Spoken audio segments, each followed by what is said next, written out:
I'm wondering if like this is a little bit of like a meta. Moshfegh is like you said, this is a book. This is Otessa Moshfegh's book. And it's like the character is almost speaking. She's like breaking the fourth wall. She's like, well, I really am a part of art because I'm not going to make art, but I am art because I'm a beautiful character in this tragic novel that so many people are enjoying. So maybe the character is not actually becoming art, but this book is art. And it's about this very mundane. I mean, it's not mundane, but just the way that she does nothing is like shows that that one can do nothing, that art doesn't have to be so maximalist, that it can be about a slothful girl who is asleep, and it doesn't have to be like a million different bullet points in the plot summary that create a beautiful novel. So I think there's a little bit of meta I going think on. there's a lot there. There's a critic, and this is the amazing research you only get on Good Scribes Only, where if you access Wikipedia, you can read what this critic wrote. The name is Stoner. I do not have a first name, so that's for premium listeners only. But Stoner wrote that this novel pointed to a belief in the sanctity of art, a faith in the power of art to rouse us, to make us believe that though the world may feel intolerable, it remains worthwhile to dive into the unknown, to be wide awake. So I think that speaks to kind of what you were suggesting here. It's even if the narrator fully rejects herself to be a part of this bullshit world of art, something about her actions still represents something that's way more real, that's way more of a real art than what something like Ping Shi would be putting up in these bullshit galleries throughout New York, right? So do you think that art is better when it's has more reality to it? I think that's just too much of a loaded question.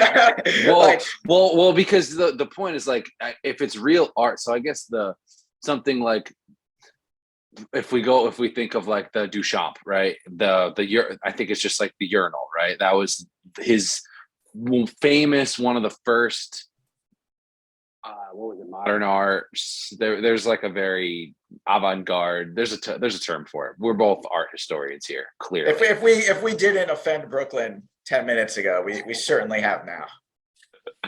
Yeah, I mean they probably turned it off, so it doesn't even matter. It's good. I can just keep. These guys are talking about art. What the fuck? Stick to books, bro. But no. So I guess my point though is like when you have something like just a straight up urinal, and that's the most basically like the most real thing you can get, right? Like you cut it out of the wall and you put it in an art museum, and it's now art. And that's, people went crazy for that.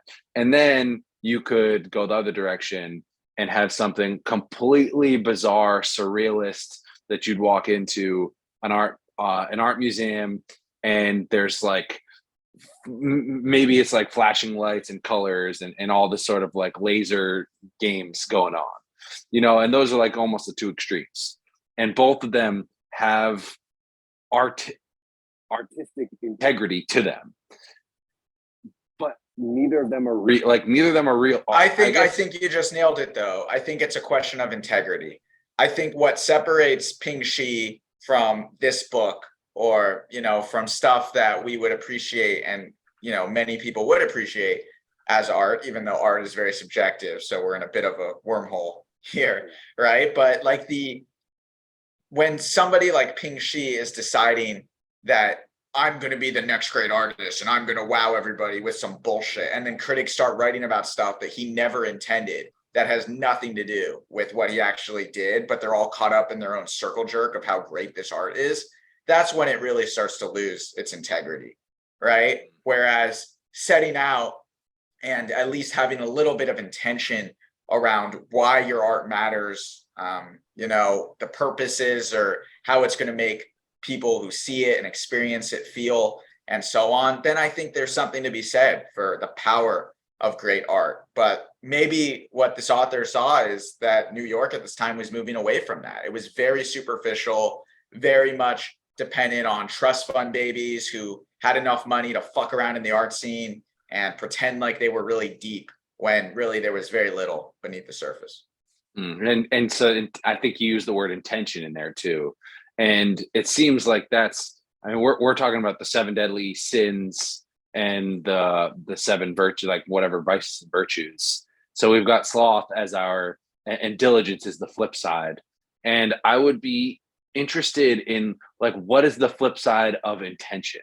Because I know it's not in the seven, the seven, but to me, and maybe this is just like a personal place where I'm at in my life right now, but I notice all of these elements, and we both like have our stuck our toes in like the Eastern spirituality. Intention is like crucial, and you can almost imagine.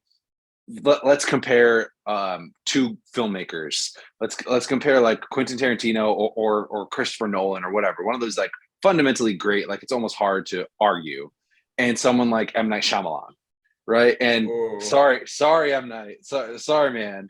I think you got close to pronouncing his name right, at least. So at least there's that to his credit. That was pretty good. Well, I do my best. Christopher Nolan leaves his movies open ended for you to just have discussions, right? And it's not that he's trying to deceive you. He has the intention of allowing the viewer to put their own thoughts to participate, because great art allows you to participate. That's why we love reading, because reading is a participatory act. And M. Night Shyamalan, on the other hand, I'm generalizing. Maybe he's not like this, but it seems his intention is to confuse you and to make you deliberately not understand, so that you're also having a conversation, but you're not actually sure what's really going on. So it's still stimulating, but it's like a fake level of stimulating. And I think the intention there is fundamentally different. And like maybe I'm being facetious here, but I think that is very common in the art creative world, and just like life in general. Like if you have the right intention, the good things, hopefully good things will happen ultimately at the end of the day. It speaks to, there's something about reading like, high school or even college fiction in a workshop, or, when you're in middle school or high school listening to metal lyrics, and it all sounds very deep, right? Like you'll hear lyrics and I'm just making these up as I go, but I'm in the depths of a darkness that I can barely contain, and the world around me is submerged in a Satan-like field.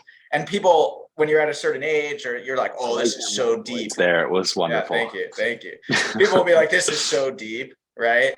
And it's like you start to probe, and it's very different than if you're reading a great author, for example, where if James Joyce is making a point in Ulysses, like there are scholars who are going into that point and finding a ton of links that he's suggesting through all these different allusions and various parts of, what he's referencing from past works and from modern day Ireland when he was writing, and so on. So it's just, I think that gets stuck in the art world where, something can sound deep and not be very deep, but when art is really important and powerful, there's usually a substance there that is worth reflecting on and digging into deeper. But of course, there's exceptions to that too. There's probably a ton of examples, and I am not like, now we're too far afield when we're like talking about different artists and directors, but like Rothko's like pure red canvas, right? Like I don't know, like there are critics who are like, this is revolutionary for these reasons. Like when I go to the art museum and I see the pure red canvas, maybe I'm a Philistine, so I'm like, fuck this, like it's a fucking red ass canvas, right? But there are people who are like, this was one of the most important movements in the history of art. So tough for me to kind of decipher some of that stuff.